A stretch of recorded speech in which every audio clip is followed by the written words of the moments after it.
تعالوا نعمل مع بعض احلى مكرونه بالجمبري والوايت صوص خطيره. طريقتها سهله جدا واقل من نص ساعه وهتكون جاهزه عندكم. طبق خفيف وسريع، لو ما عندكمش وقت بقى ومستعجلين تقدروا تعملوها بكل سهوله، وفعلا طعمها خطير.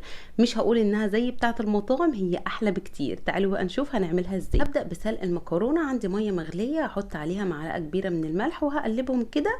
وانا استخدمت نوع المكرونه ده، المكرونه اللي هي الشرايط. تقدروا تستخدموا الاسباجيتي برضو، هتنفع جدا. تقدروا تستخدموا من 250 جرام ل 300 جرام من المكرونه، يعني هتستخدموا اكتر من نص الكيس بشويه. بتقلبوها من وقت للتاني كده علشان ما تلزقش في بعض، وما تسيبوهاش اكتر من 10 دقايق يا جماعه. مش عايزين نسويها قوي علشان ما تتهريش مننا. خلاص هي كده استوت معايا، بصفيها في مصفى وبديها شطفه بس بسيطه كده تحت الميه البارده. هجيب بقى طاسه احط فيها معلقتين صغيرين من الزبده ومعلقتين صغيرين من الزيت، وعندي نص كيلو من الجمبري متقشر ومتشال منه الكيس الرملي ومتنضف كويس جدا.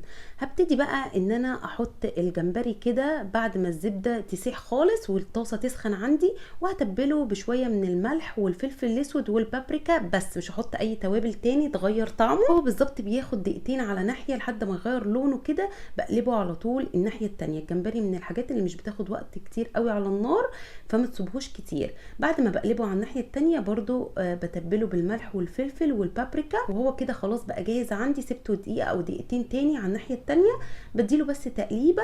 وبعد كده بنزل عليه ب4 فصوص من الثوم المفروم. هقلبه كده مع الثوم لحد ما ريحه الثوم بس تطلع، بس ما يغيرش لونه.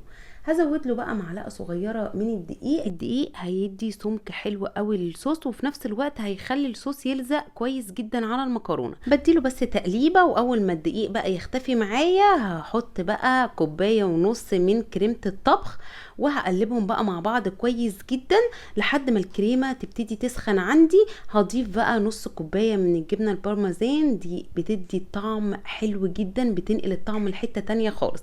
لو مش عندكم مش متاح ان انتوا تشتروها، استخدموا جبنه موتزاريلا او جبنه شيدر زي ما تحبوا، بس بجد هي بتفرق جدا في الطعم. بعد ما ضفت الجبنه دقت الصوص وحسيت ان هو محتاج ملح ورشه كده من الفلفل الاسود. وبلاش تضيفوا الملح قبل اضافه الجبنه، لان غالبا اي جبنه بتضيفوها بيبقى فيها نسبه من الملح. بقلبهم مع بعض كويس جدا، ولما يسخنوا هزود عليهم المكرونه. ودايما يا جماعه وانتوا بتشتغلوا خلوا النار تبقى متوسطه، ما تخلوهاش عاليه قوي علشان الصوص ما يتلسعش منكم. انا سخنت المكرونه بحبه ميه سخنين كده من الكتل، وخليتها تصفي ميتها خالص، وسخنت معايا كويس جدا وفكت من بعضها. وبس كده بقت جاهزه معاكم احلى مكرونه بالجمبري. شايفين بقى يا جماعه غرقانه في الصوص ازاي، وشايفين السمك بتاع الصوص حلو ازاي. ما تسيبهاش على النار كتير علشان الصوص ما ينشفش منكم. غرفتها في طبق التقديم واديتها رشه من الجبنه ورشه من البقدونس، وادي بقى شكلها النهائي. شكل الطبق يفتح النفس، الالوان وكل حاجه مع بعضها كانت حلوه قوي. كانت غرقانه في الصوص وكانت تحفه. والمكرونه الصوص لازق عليها كويس جدا، والسوا بتاع الجمبري كان مظبوط قوي. من اخف واسرع الاطباق اللي ممكن تجربوها. جربوها، انا واثقه جدا انها تعجبكم. وطبعا لو عجبكم الفيديو ما تنسوش اللايك والشير، واشوفكم على خير في فيديو جديد.